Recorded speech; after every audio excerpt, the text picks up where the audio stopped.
Every time you push or pull a door, you are applying torque on it. And here is what nobody has told you ever. That have you ever wondered that why we place the handle farthest away from the pivots? This is not the design, this is not the aesthetics, this is pure physics.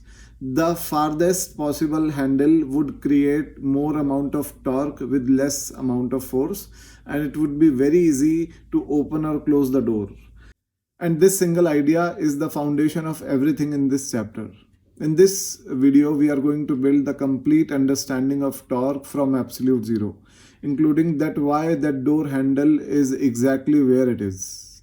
In this video, we'll start with torque, and in this video particularly, we'll study all the basics of torque and some examples of torque. So starting with the question that what is a torque?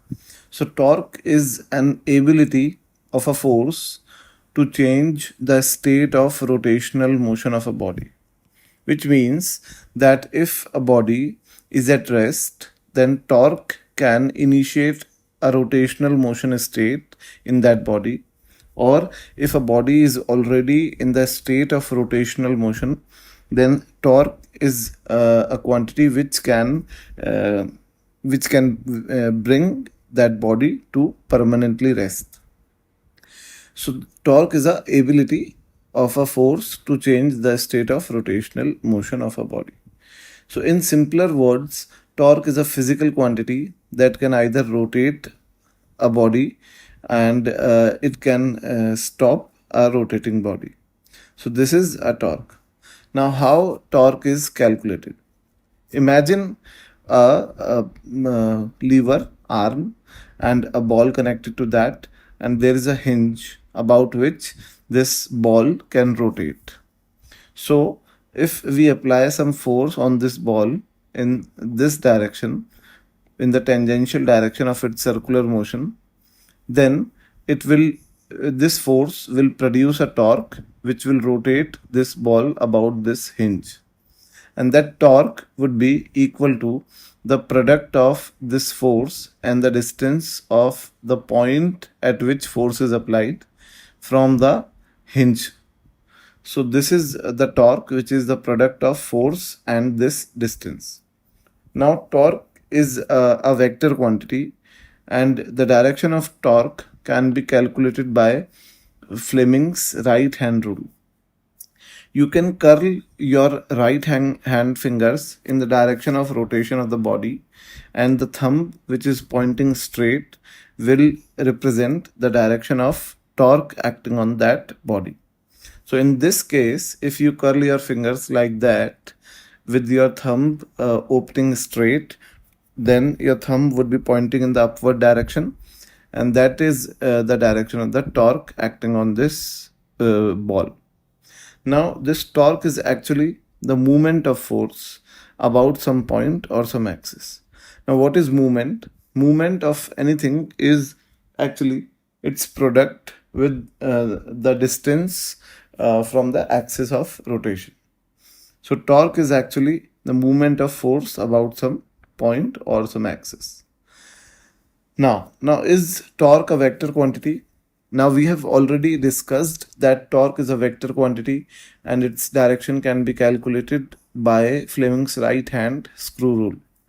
And obviously this torque is represented by the cross product of R and F, where R is the distance of that point of application of force from the hinge or the point about which we are calculating the torque, and F is the force which is producing the torque. So according to Fleming's right hand screw rule, if we curl our fingers of our right hand starting from R towards F, then the thumb will point in the direction of torque. And we know that any quantity which is the result of the vector product of any two quantities would be perpendicular to the plane containing those two quantities. So we can also say that this torque will also be perpendicular to the plane containing R and F.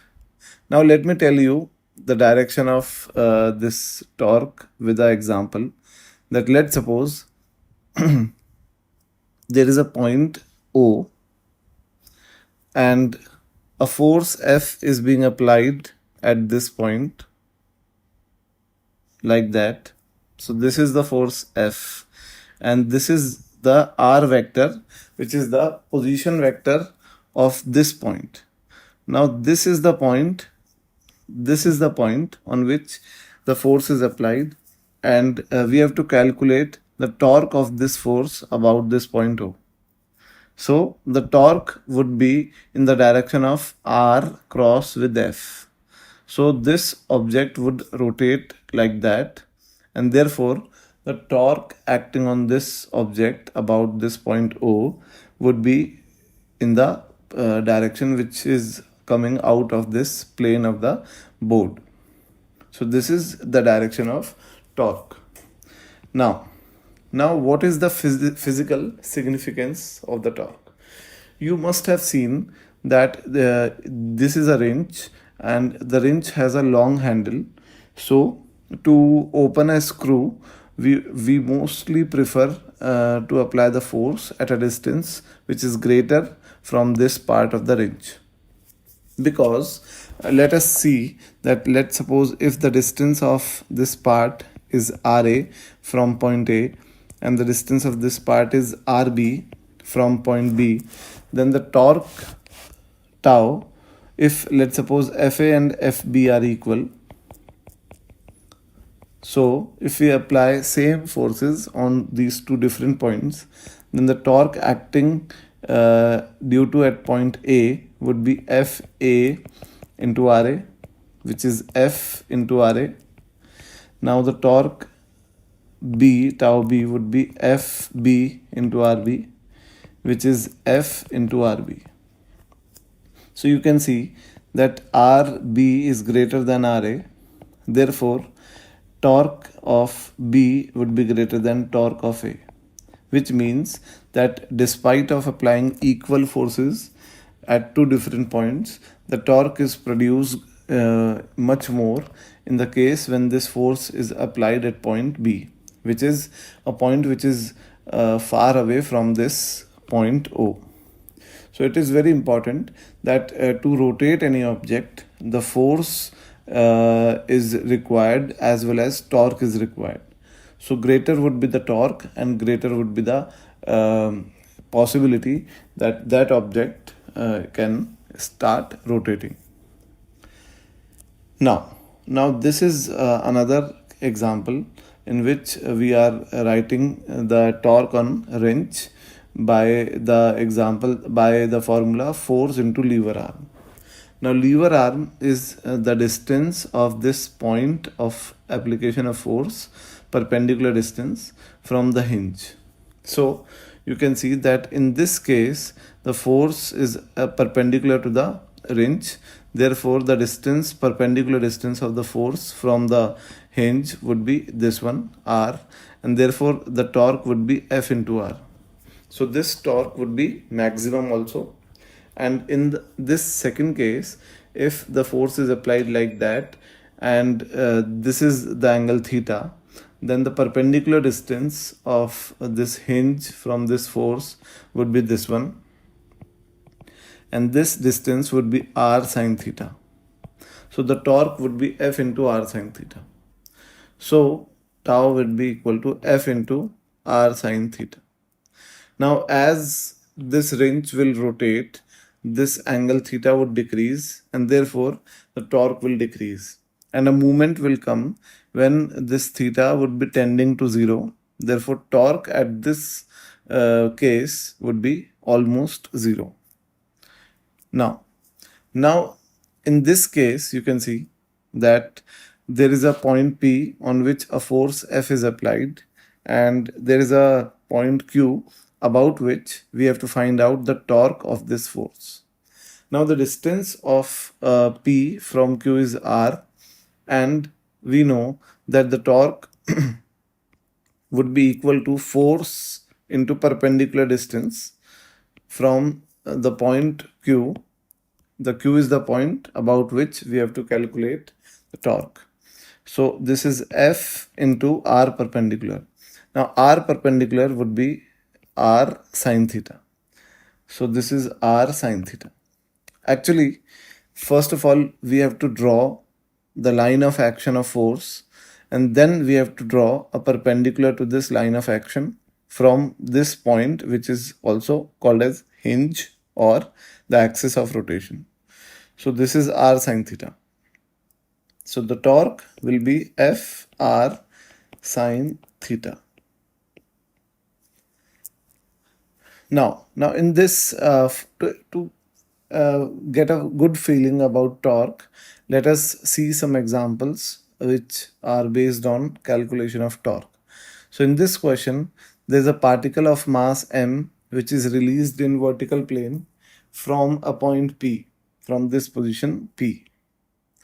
And at x is equal to x naught on the x-axis, it falls vertically along the y-axis like that. Now we have to find out the torque tau acting on the particle at the time t about the origin. Now obviously this particle is falling freely. So acceleration in free fall is always equal to g, and therefore the distance, this distance, let's suppose it is x or let's suppose it is y. So this distance y would be equal to half gt square. So this is the distance y. Now we have to find out the torque of this force mg about point O. So what we'll do, we'll make the line of action of force and we'll draw a perpendicular from point O to the line of action of force. So this perpendicular, R perpendicular, is OP and it is equal to x naught.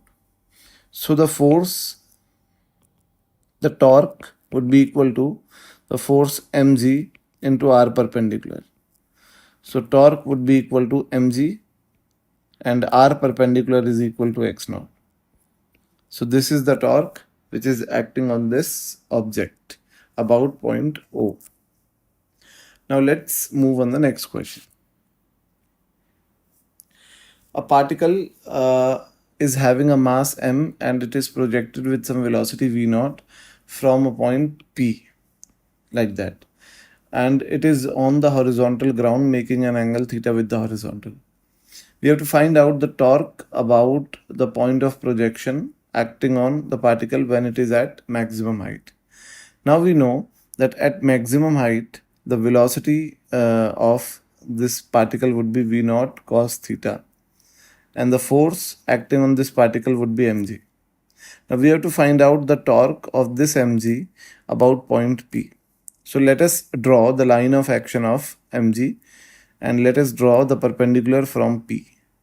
So the perpendicular from P on mg would be this one, and this distance is r by 2, which is half of the range.